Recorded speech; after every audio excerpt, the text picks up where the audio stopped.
আসসালামু আলাইকুম, শুভ সকাল। আমি আজকে আমার রান্নাঘর থেকে আমার ব্লগটি শুরু করলাম। যে আমার রুটি বানানো হয়ে গেছে, একে একে একটা করে রুটি বেজে নেব। আমার রুটিগুলো সব হয়ে গেছে। এখন সকালে আমার হাজব্যান্ড অফিসে যাবে, তার জন্য রুটিগুলি ভাজা। আপাতত তাকে আমি এখন সকালবেলা নাস্তা করে দিচ্ছি আর ডিম ভেজে দিচ্ছি। এই যে দেখেন, আমি এখন ডিম ভাজতেছি। আমার ডিমটা পুড়ে গেছে অবশ্য, মানে বেশি পুড়ে নেই, হালকা পড়ছে। ডিমটা উঠিয়ে নিচ্ছি, হয়ে গেছে। এখন আমি সেই তেলে পরোটা ভেজে নেব। এই যে এই তেলের মধ্যে পরোটা ভেজে নিচ্ছি।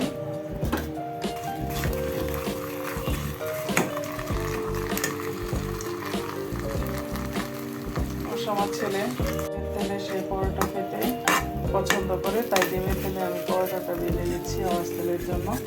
সে খুব পছন্দ করে, তাই।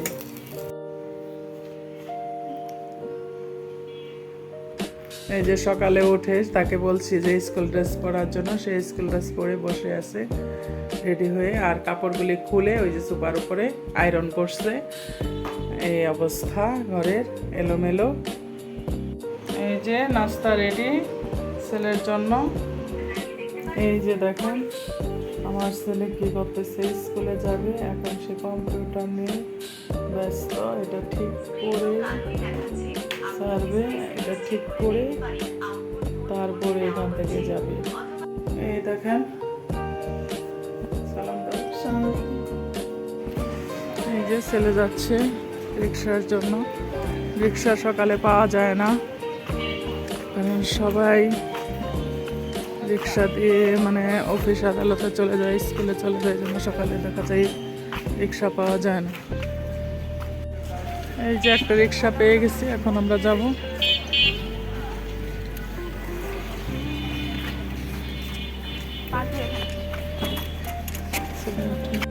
রাস্তাঘাট আস্তে আস্তে মানুষজনের আসা যাওয়া।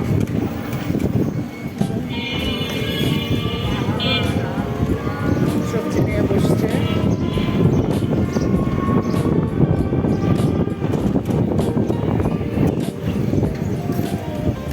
মাত্র সবজি নিয়ে আসতেছে লোকজন।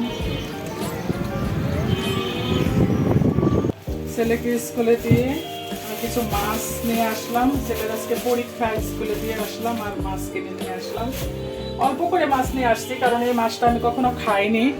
আমি আসলে এটা মানে একটু দেখার জন্য যে কেমন মজা হয়, এই জন্য আমি হাফ কেজি মাছ নিয়ে আসলাম। কেমন লাগে মাছগুলি? এই মাছগুলি নাকি অনেক মজা খেতে, জানি না, কারণ এই মাছটা আমি কখনোই খাইনি। এই মাছটা কি মাছ আমি তাও জানি না।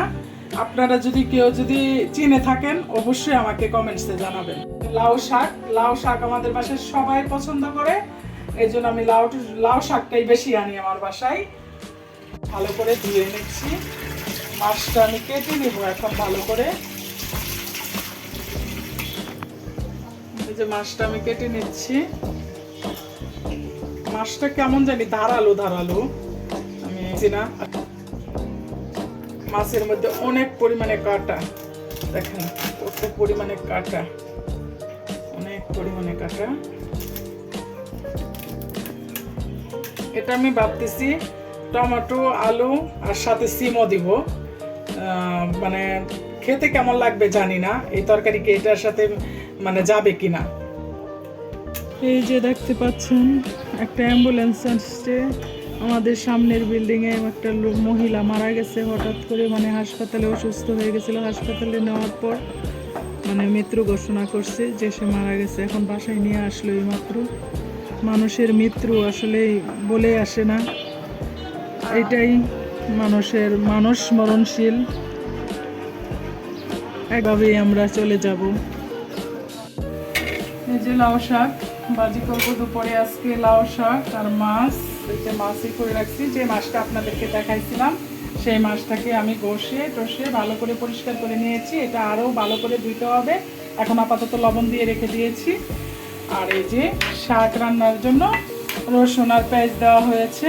এই যে বেগুন দিয়ে মানে এই মাছটা রান্না করব। আর টমেটো কেটে নেওয়া হয়েছে, আর হলো এটার জন্য সিম, মানে টমেটো সিম বেগুন দিয়ে আমি ওই যে এই মাছটা আবারও দেখাই, আমি এই মাছটা রান্না করব।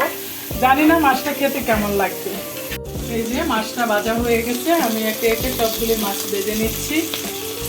এই যে আমার মেয়ে পরীক্ষা দিতে যাচ্ছে, তার জন্য সবাই দোয়া করবেন, সে যেন ভালোভাবে পরীক্ষা দিতে পারে আর হেফাজতের জন্য সে বাসায় আসতে পারে।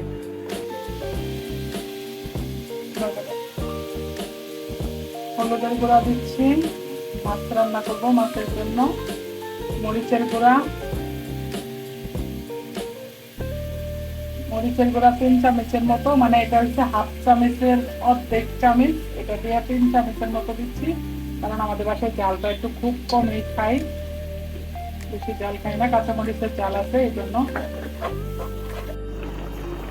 তরকারি হয়ে গেছে, আমি এখন চুলা থেকে উঠিয়ে নেব।